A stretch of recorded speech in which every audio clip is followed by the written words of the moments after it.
चलिए नजर डालते हैं जम्मू कश्मीर की टॉप 10 न्यूज पर। जम्मू कश्मीर के पुलिस महानिदेशक नीलिन प्रभात ने क्रिकेट के मंच से पाकिस्तान को सख्त और साफ संदेश दिया। कठुआ में आयोजित एक क्रिकेट टूर्नामेंट के दौरान डीजीपी ने कहा कि जब जम्मू कश्मीर के स्टेडियमों में क्रिकेट के चौके छक्के लगेंगे तब सीमा पार पाकिस्तान के शकरगढ़ में बैठे देश के दुश्मनों के दिल कांप उठेंगे और उनकी रूह तक हिल जाएगी। डीजीपी नीलिन प्रभात का ये बयान ऐसे समय में आया है जब ऑपरेशन सिंदूर के बाद अंतर्राष्ट्रीय सीमा और नियंत्रण रेखा पर घुसपैठ की कोशिशें लगातार बढ़ी हैं। उन्होंने कहा कि इन साजिशों को नाकाम करने के लिए जम्मू कश्मीर में तैनात सुरक्षा बल पूरी मुस्तैदी के साथ 100% योगदान दे रहे हैं और लगातार हाई अलर्ट पर हैं। यह टूर्नामेंट हमारे शहीदों की यादगार में ही कराया जा रहा है।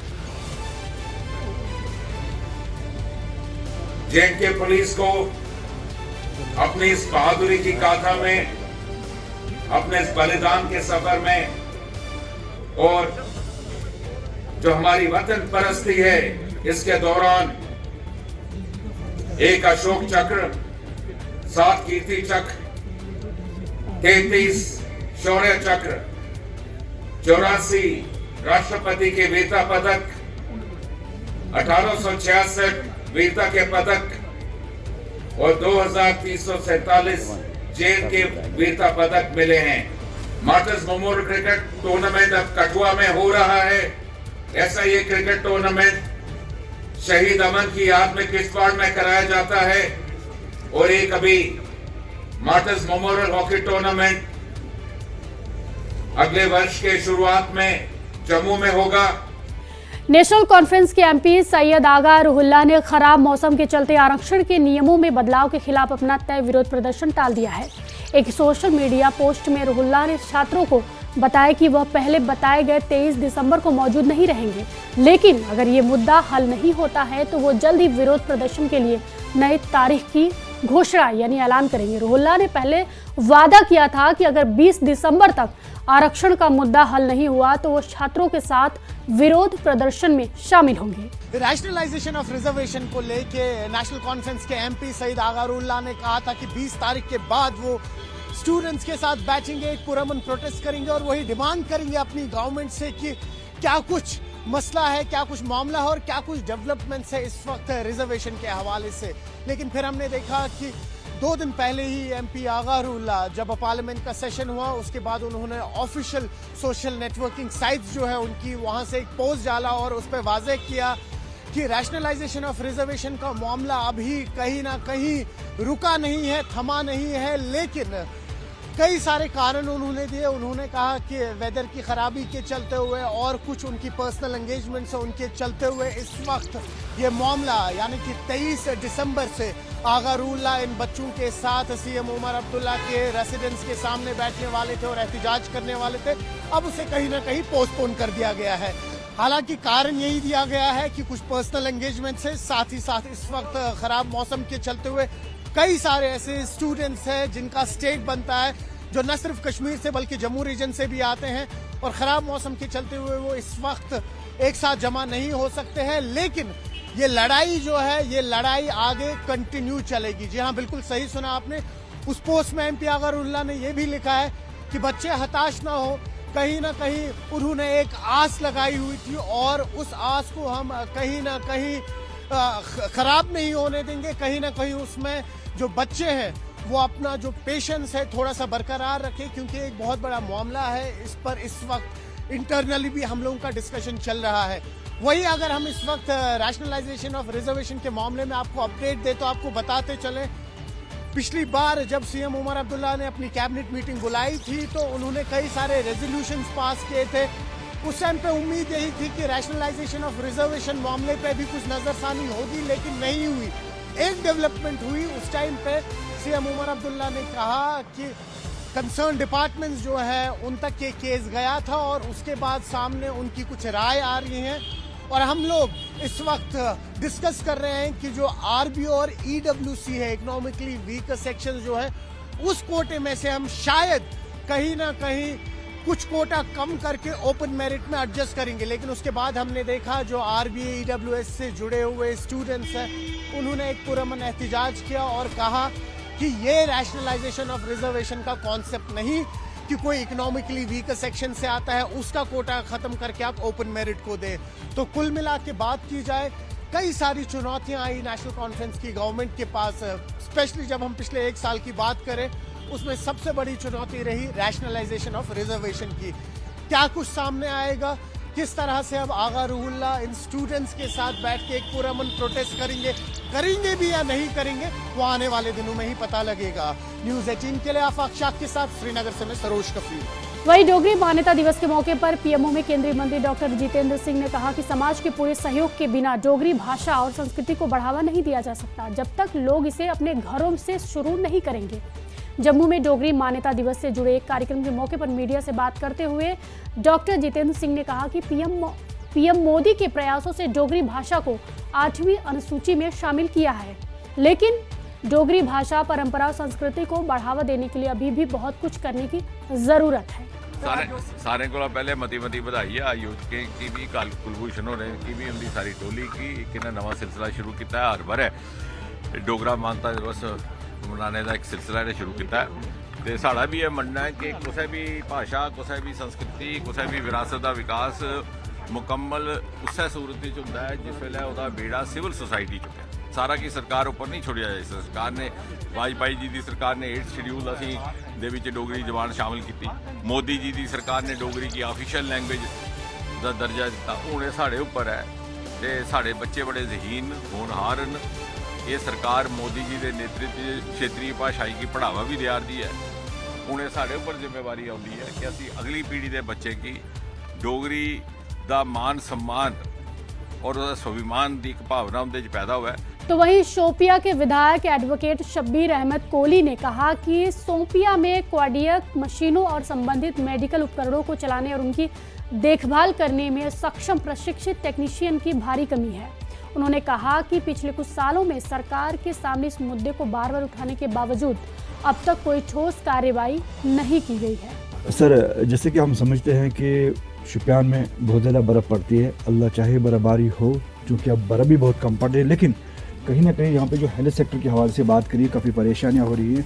रेडियोलॉजिस्ट जो है उसकी कमी महसूस कर रहे हैं लोग, और उसके साथ साथ यहाँ पे कुछ मशीनें हैं। मशीनें तो करोड़ों रुपए की हैं, लेकिन उनको चलाने के लिए यहाँ पे अवेलेबल नहीं है एम्प्लॉयज़ या टेक्नीशियन। तो इस हवाले से आपसे जानना चाहेंगे। देखिए, हमने बहुत बार गवर्नमेंट ऑफ जम्मू कश्मीर को हमने ये गुजारिश की थी कि शोपियान एक हिली डिस्ट्रिक्ट है, यहाँ बर्फ़ भी गिरती है और दूर श्रीनगर भी बड़ा हमारे पास 50 किलोमीटर श्रीनगर है और 50 किलो हमारा अनंतनाग भी पड़ता है।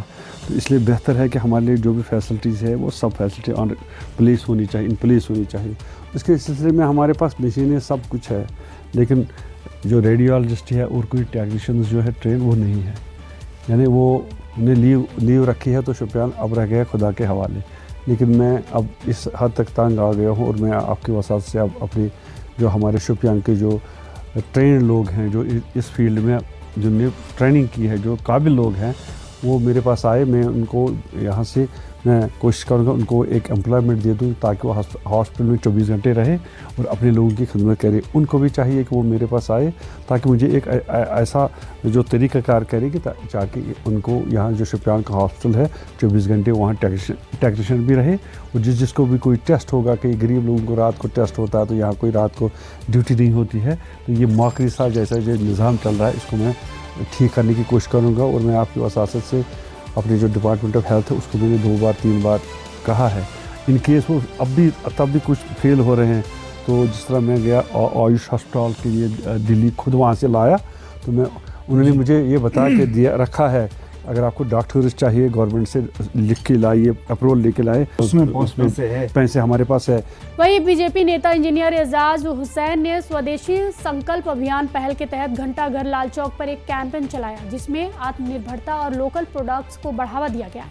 हुसैन ने आत्मनिर्भर भारत के जरिए भारत को और मजबूत बनाने के लिए पार्टी की प्रतिबद्धता पर जोर दिया और लोगों से देश के विकास में योगदान देने के लिए लोकल प्रोडक्ट्स खरीदने की अपील की है। देखिए, आप सबको पता है आत्मनिर्भर भारत पूरे देश में कार्यक्रम हो रहे हैं। उसी प्रकार से कश्मीर में भी खासतौर लाल चौक कॉन्स्टिट्यूंसी की इस ऐतिहासिक जगह लाल चौक में भी हो रहा है। और आज हम लोग यहाँ पे शपथ ले लेंगे कि हम लोग जो हमारी लोकल प्रोडक्ट्स है वो इस्तेमाल करेंगे, अपने देश को विकसित कैसे हम लोग बनाएंगे उसके लिए प्रयास करेंगे। आप सबको पता है हमारे माननीय नरेंद्र मोदी जी ने एक आह्वान किया है कि हमारा देश 2047 तक विकसित होना चाहिए। उसकी अगर आप रूह देखोगे तो वो आत्मनिर्भर भारत है। मैं ये मानता हूँ हमारे यहाँ पे भी लोकल प्रोडक्ट्स है, चाहे हैंडीक्राफ्ट्स है, चाहे हमारे क्या बोलते हैं पेपर माशी के प्रोडक्ट्स है, कानी शाल के प्रोडक्ट्स है, या हमारा सैफरॉन है, इन चीजों को हमने प्रमोट करना चाहिए। देखिए जब हम लोग इकोनॉमी में अपने लोकल चीजें इस्तेमाल करेंगे। पुलवामा पुलिस ने उभरते साइबर खतरों और सुरक्षित डिजिटल तरीकों के बारे में लोगों को शिक्षित करने के अपने लगातार प्रयासों के तहत पुलिस स्टेशन राजपोरा और लस्सीपोरा इलाके में साइबर जागरूकता कार्यक्रम आयोजित किए।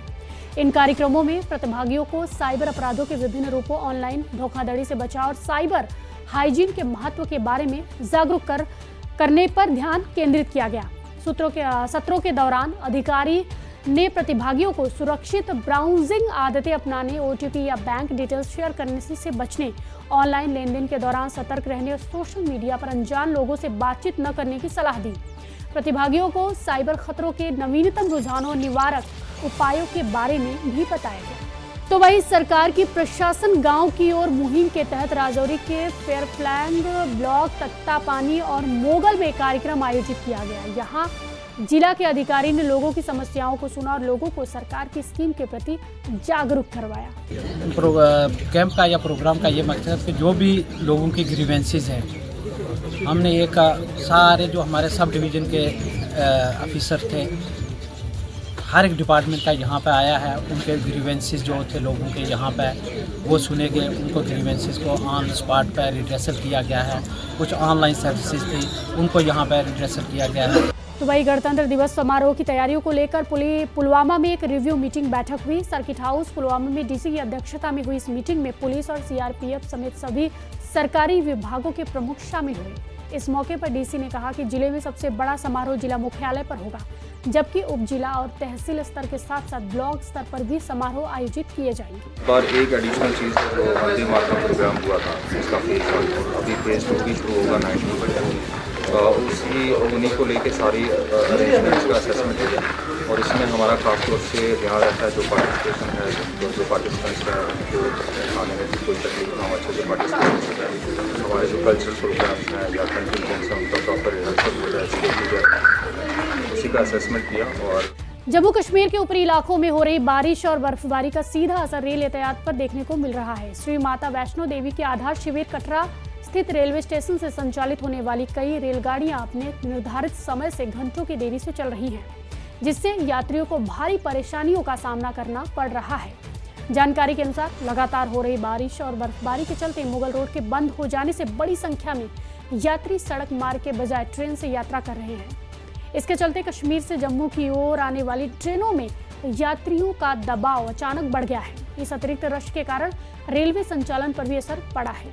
थोड़ी बारिश हुई है और मुगल रोड पता चला कि बंद हुआ और उसकी वजह से रेलवे पे प्रेशर बढ़ा है। काफ़ी यात्री कश्मीर वैली के लिए या वैली से जम्मू के लिए हमारी ट्रेन से आ रहे हैं, तो रेलवे की पुख्ता तैयारियां हैं इस रश को झेलने के लिए और सभी यात्री सुरक्षित हम डेस्टिनेशन तक पहुंचाएंगे। माना जा रहा है कि रेलवे एक अन्य ट्रेन भी चलाने जा रहा है, क्या लोगों की डिमांड को देखते हुए? जैसे लास्ट ईयर हमने गाड़ियां चलाई थी, अगर कोई ऐसी डिमांड आती है तो प्रपोजल आगे भेजेंगे। आई थिंक एक्सेप्ट होगा और गाड़ी चल भी सकती है। कोहरे की वजह से गाड़ियां अफेक्टेड है, इसमें कोई शक नहीं है, और आम गाड़ियां 2 से 3 घंटे देरी से चल रही हैं। आरबी डिवीजन कंगन ने सोमवार को सोनमर्ग लिंक सड़कों पर ट्रैफिक को सुचारू रूप से चलाने के लिए बड़े पैमाने पर बर्फ हटाने का काम शुरू किया है। अधिकारियों ने बताया कि सोनमर्ग में बर्फ हटाने का काम अभी भी जारी है और अब तक लगभग 12.24 किलोमीटर सड़क से बर्फ हटाई जा चुकी है। इस बीच जेसीबी मशीनों और कर्मचारियों को काम पर लगाया गया है और इलाके में जल्द से जल्द कनेक्टिविटी बहाल करने के लिए बर्फ हटाने का काम जारी है। इस टॉप न्यूज पर आपकी क्या प्रतिक्रिया है, हमें कमेंट बॉक्स में जरूर बताएं। फॉलो कीजिए न्यूज़18।